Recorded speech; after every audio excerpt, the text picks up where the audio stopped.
Have you ever wondered what an architect would actually prioritize if they were building their own home? Not a client's home, their own. I can tell you right now, it would not be the biggest house on the block. It would not have the trendiest tile that everyone in 2026 is posting about, and it would absolutely not follow a single design trend going viral this year. I have spent decades designing custom homes, and every project has taught me something new. I hear from homeowners years after moving in about what they love, what they regret, and what they wish someone had told them before they broke ground. And the most surprising part? The things they love most almost never cost the most. And the things they regret almost always involve decisions that looked great on paper but made real life harder. So today I am walking you through 15 things I would refuse to compromise on if I were building my own home right now. And I promise, by the time we reach number 15, you will never look at a floor plan the same way again. If this is the kind of honest, architect-level thinking you want every week, hit that subscribe button right now and turn on notifications so you never miss a video. Before we get into the list, I want to plant one question in your mind.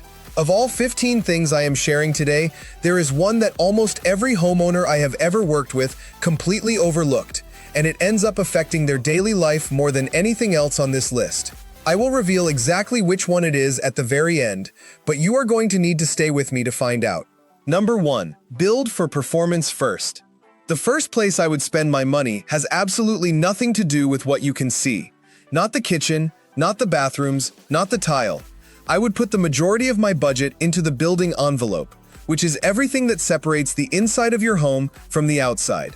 Most people hear that and think I mean more insulation, more R-value. Done. But that is only a fraction of the story. A proper building envelope manages water, air, vapor, and moisture. It keeps insects and pests out. It allows exterior surfaces to drain and dry.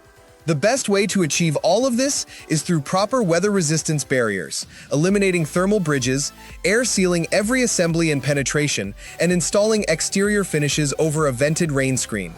True luxury is not what you see on day one. It is walking through your home 30 years from now knowing it still performs exactly the way it was designed to. Number 2. Design with light, not with windows. Almost every homeowner I work with says the same thing: more windows. But the wrong window in the wrong location at the wrong size can actually make your home less comfortable. The real question is never how many windows can we add. It is what quality of light does each specific space need. Your kitchen benefits from east-facing morning light. Your home office needs soft, indirect, north-facing light that does not create screen glare. Your bedroom needs light you can fully control. And shading devices designed into the architecture from the start can block harsh summer sun while letting lower winter light warm the space naturally. Natural light changes your mood, affects your energy, and connects you to the rhythms of the day in a way that no LED fixture ever will. That is not decoration. That is architecture doing real work. Number 3. Build with the land, not against it. One of the hardest things for me to watch is someone purchasing a beautiful piece of property and then spending 6 months erasing everything that made it beautiful. Clear-cutting trees, flattening terrain, hauling in fill, and ending up with a generic blank lot that could be anywhere. What I would do is the opposite. Let the land shape the architecture. Build down the slope instead of on top of it. Preserve the rock outcropping. Shift the entire footprint to protect a 200-year-old oak tree. The best homes do not fight their site. They become part of it. And when you erase the character of your land, you erase your home's character too. Number 4. Map your routines before you draw a single line. Most people start the design process with a list of rooms. 3 bedrooms, 2.5 baths, open kitchen. And that is the wrong starting point entirely. Nobody actually lives in a list of rooms. They live through routines. Weekday mornings, Friday evenings, holiday gatherings. Before you design a single square foot, ask yourself, where do you drink your first cup of coffee? Where do your kids end up after school? Where do your keys and bag land the moment you walk through the door? A home designed around how you actually live will quietly make every ordinary moment feel better. It will eliminate friction you did not even know you were dealing with. That is what separates a house that looks good in photos from a house that genuinely works. Number 5. Design for the person you are going to become. This one requires honesty most people are not ready for. I have worked with young families who insist their master bedroom must be next to the kids' rooms, never imagining those toddlers become teenagers who want as much distance as possible.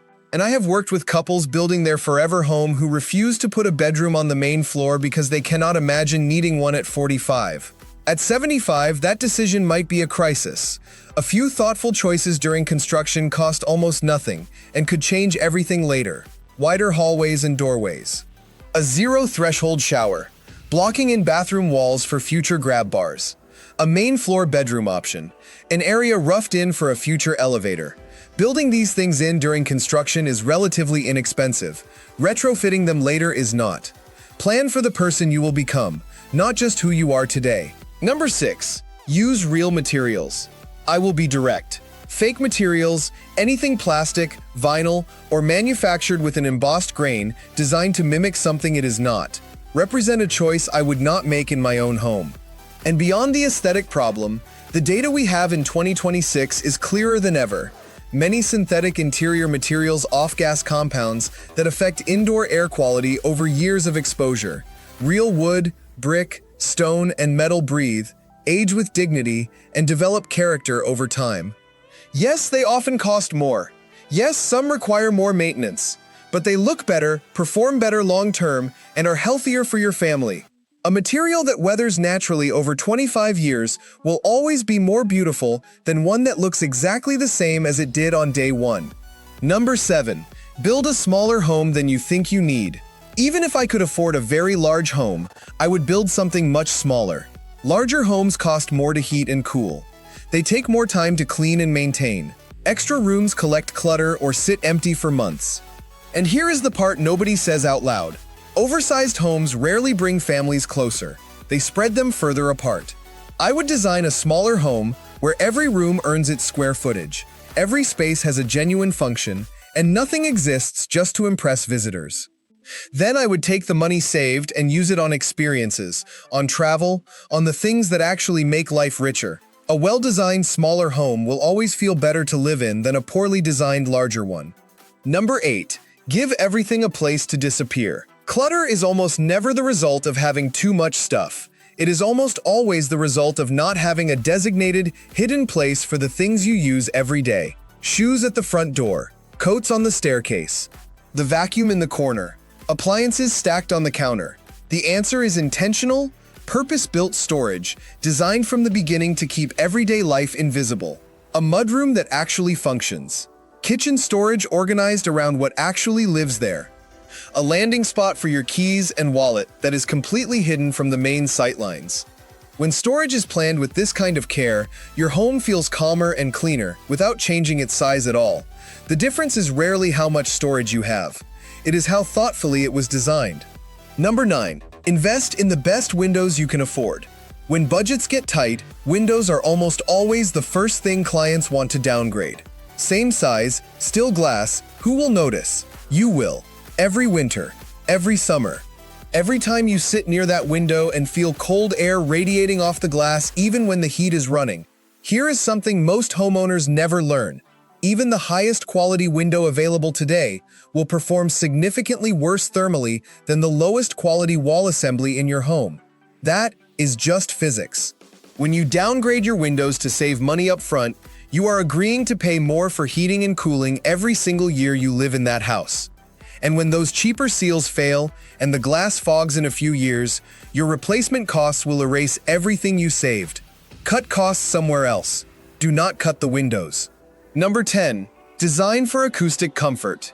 This is one of the most overlooked topics in residential design, and it is the one that catches homeowners completely off guard after move-in. You build a beautiful home, you move in, and then you realize you can hear every conversation happening in the next room. Every footstep above you, the HVAC cycling on and off at 3 in the morning, and there is almost nothing you can do about it without tearing into your walls. In 2026, with more people working from home than any previous generation, acoustic comfort is not a luxury. It is essential. I would think carefully about where bedrooms sit relative to social spaces, how sound is dampened between floors, how mechanical systems are isolated from living areas, and how plumbing is routed to avoid creating noise nuisances in adjacent rooms. Sound matters. Most people only figure that out after it is too late to fix. Number 11. Connect indoors to outdoors from the beginning. The relationship between your interior spaces and the outdoors is something great architects design from day one, not something added as an afterthought once the house is done. I am not talking about dropping a deck off the back of the house. I am talking about intentional visual and physical connections designed into the architecture itself. Where does your living space extend to outside? What does your kitchen look out onto? Is there a covered space that lets you be outside even when it is raining? Can you see where your children are playing from the kitchen? A home that opens intelligently to its surroundings breathes better, feels larger than its square footage, and genuinely changes how your family spends its time. Number 12. Vary your ceiling heights with purpose. Most homeowners approach ceiling height with one strategy: taller is better. But a 9-foot ceiling in a 10-foot wide room creates a completely different feeling than a 9-foot ceiling in a 20-foot wide room. Proportions matter enormously, and the relationship between height, width, and length working together is what creates a specific emotional response in a space. I would vary ceiling heights deliberately throughout my own home. Lower ceilings in intimate spaces, reading nooks, hallways, transitional areas to create compression and a sense of shelter. Higher ceilings where a space opens up to create release and drama. That contrast is what makes architecture feel alive. When every room in a home is exactly the same height from one end to the other, nothing ever feels special. Number 13. Define the boundary between social and private. Every well-designed home has two distinct worlds operating within it: the social world, where your family gathers and guests are entertained, and the private world, where individuals can genuinely decompress and restore. The mistake I see constantly is when these two worlds are not separated clearly enough. When the primary bedroom sits directly adjacent to the main living space, there is no real boundary between public and private life. When a home office door opens onto the busiest hallway in the house, work never truly ends. In 2026, with remote work permanently embedded in how millions of families live, designing a clear, intentional separation between social and private zones is more important than it has ever been. Number 14. Invest in infrastructure, not just finishes. A beautiful home built on inadequate infrastructure is like a luxury car with a failing engine. In 2026, that infrastructure includes your data and networking systems, your electrical capacity for EV charging and future energy demands, your HVAC's ability to deliver actual comfort in every room, and the flexibility of your plumbing and structural systems to adapt as technology and your needs evolve. Most homeowners spend their budget on the things they can see: the tile, the countertops, the fixtures, and they underinvest in the systems that determine whether the home is comfortable, efficient, and livable 20 years from now. Invest in your infrastructure first. The finishes on top of a high-performing system will always look better than beautiful finishes sitting on top of something that cannot carry the weight of your life. Number 15. Choreograph, the experience of arriving home. Of everything on this list, this is the one I feel most deeply about. The experience of arriving at your home begins long before you reach the front door. It begins at the road. What do you see first? What is deliberately hidden? What is slowly revealed as you approach? How does the light change? How does the architecture welcome you? And once you are inside, how do the spaces unfold? Every transition should feel intentional. Every view should have a purpose. The most common mistake I see is every space trying to be equally grand. A dramatic entry, followed by an even more dramatic living room, followed by another grand space. When everything is at the same level of intensity, nothing is special. But if you lead people through smaller, more intimate spaces first, and then release them into the main living area, that payoff becomes something people remember for years. Great homes are not collections of rooms. They are carefully choreographed experiences. Looking back at all 15 of these, you will notice a pattern. Not one of them is about having more. Every single one is about making better decisions. Better decisions about how your home performs over 30 years. About how it supports the rhythm of your daily life. about how it adapts as your family changes. The homes people love most after 20 years are almost never the biggest or the most expensive. They are the ones where every decision was made with intention. And now, the one item on this list that affects homeowners' daily lives more than any other and that almost everyone overlooks, it is number 4, mapping your routines. Because you can get everything else right and still end up with a home that works against you every single day if the spaces do not support how you actually live. Which of these 15 things surprised you most? Drop it in the comments below. And if you are thinking about building your own home, I want to know the one thing you would never compromise on. Subscribe if you have not already.